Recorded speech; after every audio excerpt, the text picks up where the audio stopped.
we guess about 10 years they've been sitting before we got them. Almost 96, I think, maybe somewhere in there. They got shut down. About 8 years. So they've been sitting there, yeah, almost 8, 10 years, something like that. You know, he was shut down for bootlegging. So the feds came in and padlocked the place, and nothing got greased and nothing got properly stored. None of the extruders were purged. Everything was left the way it is, and there they sat. And I'm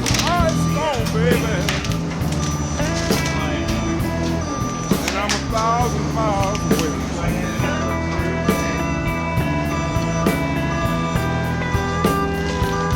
Yes, it was an ice storm, baby. And I'm 1,000 miles away from home.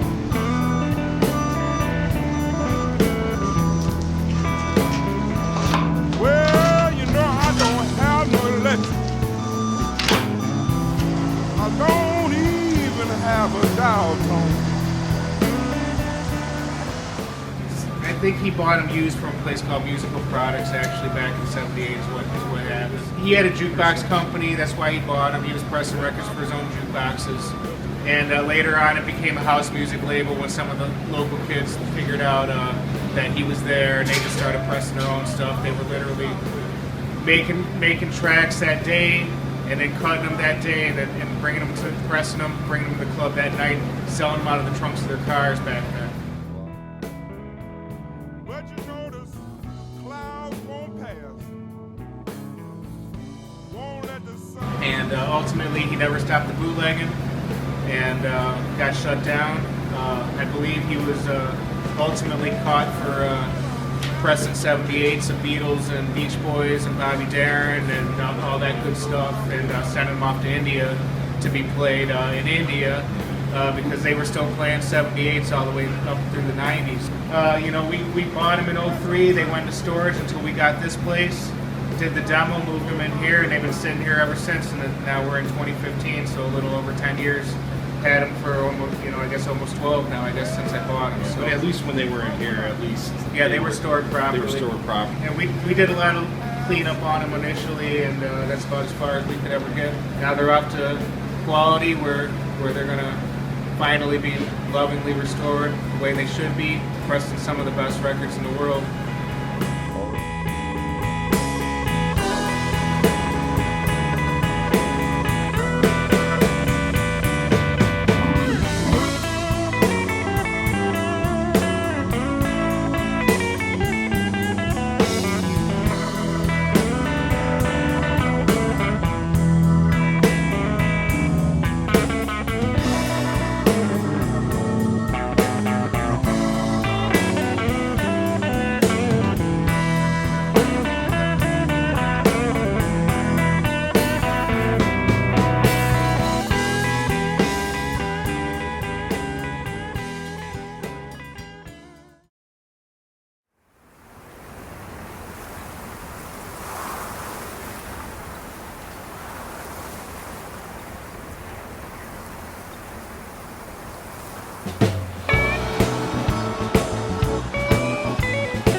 make sure our bills are paid. And the only thing you do, hang around the house all day. I work 7 to 11, and you said that ain't good enough. I work 7 to 11, and you said that ain't good enough. When I come home, baby, you still won't give me your love.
tired as I can be.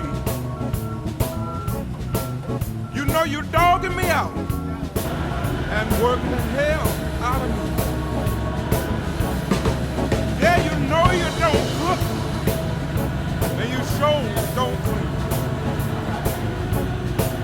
Yes, you know you don't cook, and you sure don't clean.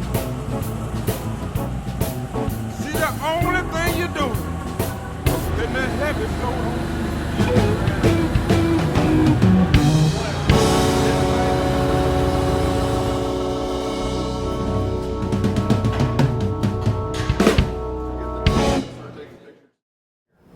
There's 13 presses we just bought. We found them in a warehouse in Chicago. They literally hadn't seen the light of day for over 20 years. I mean, literally, they haven't seen the light of day. There was no windows in the building. So they've been stored for over 20 years and longer than that since they've made a record. They're different presses, 8 Hamilton presses, 2 SMTs, and a Lened. Our goal is to have all of them running within a year. And that's going to be almost impossible, but that's our goal. What you think, Gary? I think we're about to press a shitload of records, Chad. What about this massive Lened behind you? How long is it going to take? This is the key to the whole operation right here. Now, how long? I want this restored, and I'll give you a week. Oh, no, since I'm so generous, 10 days, all right? I figured 4, but okay. 4 days? We'll take it. All right.